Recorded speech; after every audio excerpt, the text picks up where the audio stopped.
Come on in, Pete Hegseth, man himself. I'm going to guess you agree with her. Don't laugh off Trump, right? I can't believe I'm saying this, and I'll only say it one time, Stuart. But in this particular case, for all the wrong reasons, I agree with Anna Navarro. Cut the tape. Cut the tape. Throw it away.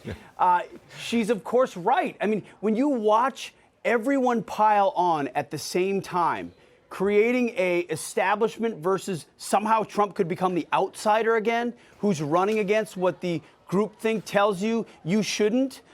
Don't touch that. It's too dangerous. And everyone looks out at the state of our republic and says, who's really going to agitate and fight and lead and execute the way that we want? I mean, there's a lot of people that are going to sound a lot like Trump in this primary. And I understand that because Trump has remade the Republican Party. You see, certainly but there's has. only one original. Yep. There's only one original. And if he can stay disciplined, which you saw in his announcement, focus on leadership of the future, securing elections in the future, then there's a base there that can still grow.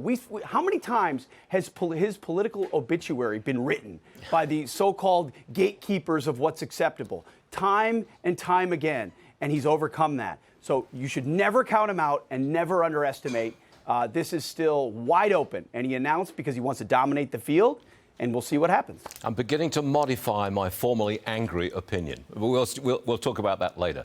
I want to talk to you about the Patriot Awards tonight, Hollywood, Florida. What's on deck?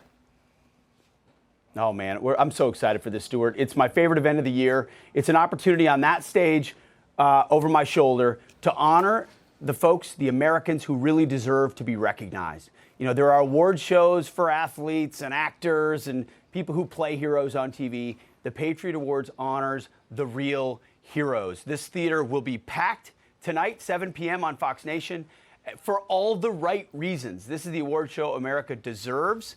And having seen the awards and why they're being given and some of the sneak peeks and surprises, this is going to be the best show we've ever had. I'm wearing the Patriot Awards 2019 shirt. The first year we did it, it's gotten better every year, Stuart. And we're really looking forward. Hope folks will join us tonight. Okay. Here's where I've got to go. I've got to go to the crypto thing. Have you been frozen out of your crypto account? There are not. I was not in FTX, but because I was already my Celsius account, which garnered interest, was already frozen. Now my BlockFi account, because I diversified away from Coinbase, which is still thankfully solid. My BlockFi account wallet blocked out. I can't bring funds in or out. So this FTX thing has reverberated throughout crypto to other places that relied or had invested in effectively what is the Ponzi scheme now of FTX. So yes, it has hit me. It's hit a lot of people a lot worse than me. I still don't think, Stuart, it's an indictment on the philosophy of crypto. Okay. This was a Ponzi scheme that needs to be exposed. We'll see how it affects the broader market, though. Try this for size. Get rid of the Wild West approach to crypto and bring in regulation, rules, and respectability. If that's the case, if you go forward like that, and I can see how an investment in Bitcoin or whatever would be a good news long term. Last word to you. Yeah, I think that's coming, Stuart. The thing is, that undermines the exact premise in some ways of crypto, which is not regulated, no oversight. But it's going to have to happen. Eventually, the politicians will get their hands in there. Got it. Hey, Pete, great stuff. Good luck tonight. I'll be watching, so are most of our viewers. See you later. Thanks a lot, man. Yes, sir. Thank you, Stuart.